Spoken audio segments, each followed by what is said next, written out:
Hi, this is Becca Fitzpatrick, author of Finale. Hi, this is Caitlin Greer, narrator of the audiobook Finale by Becca Fitzpatrick. Caitlin, I have a few questions that I've been dying to ask you as well, so I hope you're open to answering those. The first is, how did you get into narrating audiobooks?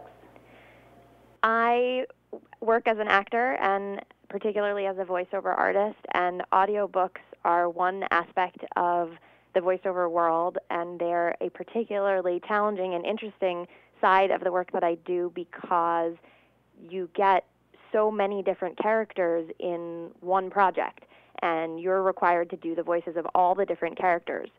So they had an appeal to me because they presented an opportunity that I wouldn't necessarily have working in other areas of voiceover work.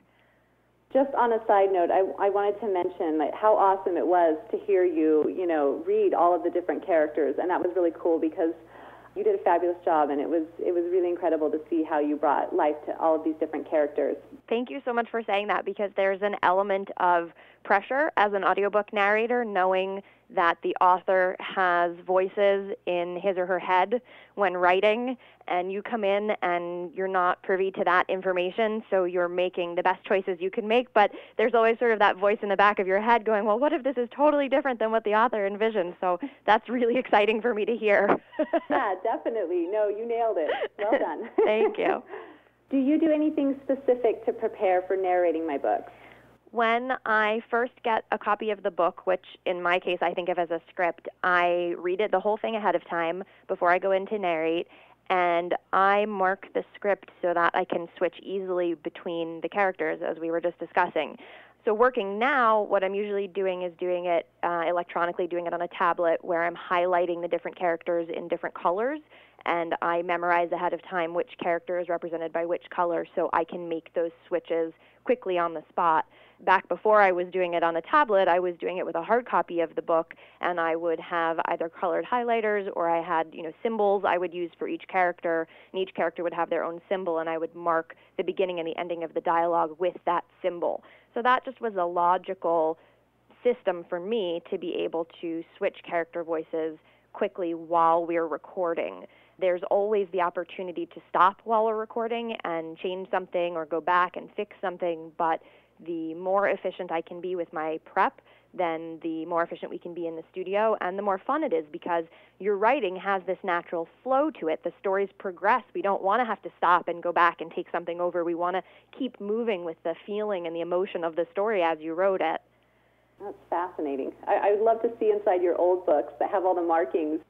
So here's something I'm really curious about because I have never done this before, but what's the actual recording process like?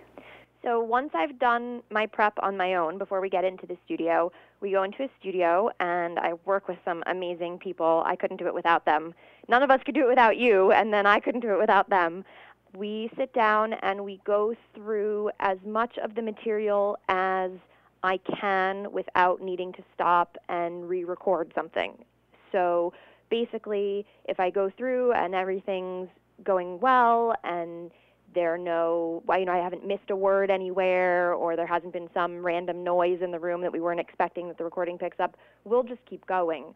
But if there is a noise, which happens, or there is a word that I missed, or accidentally made a mistake in pronunciation, we'll stop and I'll get a correction from the people who are there to help me record, the engineers and producers and directors, and we'll go back and we'll re-record it. And then there's an editor who I never get to meet but has the fabulous job of cutting everything together and fixing any of those flubs with the new lines that we've recorded to replace them.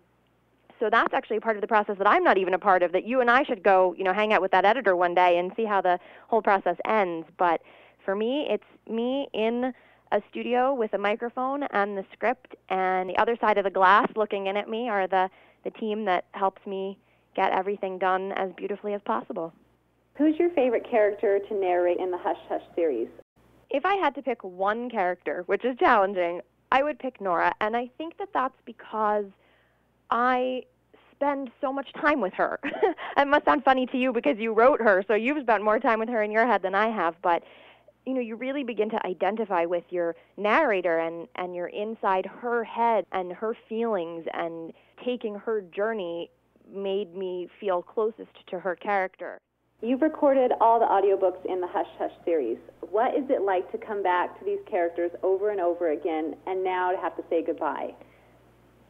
Coming back to the same characters over and over again through the series is a wonderful experience because you can delve more deeply into how the characters think and what they feel.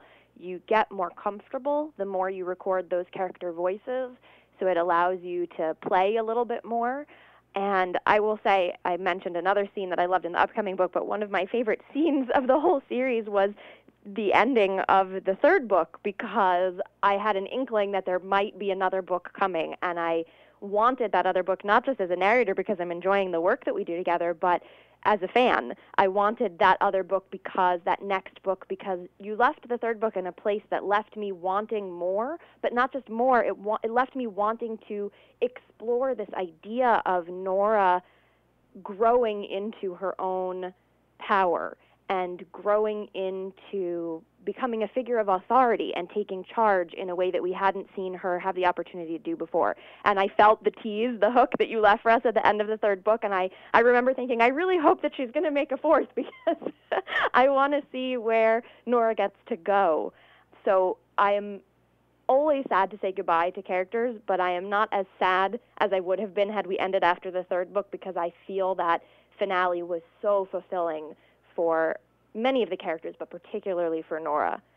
You know, it's interesting that you say you get more comfortable with the characters the more you narrate them, because that's exactly how I feel as the author. As, you know, I write each book, I get to know them on a deeper level, and I feel more comfortable writing their stories. And I've always wondered and hoped that it kind of mirrors my readers' experience, and as well as the readers who listen to the audiobooks, that they, you know, as each book goes along, they feel this deeper and more intimate connection with the characters.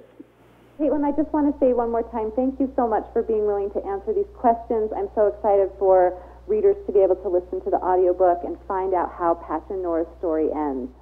It was a complete pleasure. Thank you for being willing to answer my questions, and I just had so much fun interviewing you, being interviewed by you. It's great to have a voice-to-voice collaboration on a project that we've been collaborating on, but without actually talking to one another. So this is fantastic. Thank you.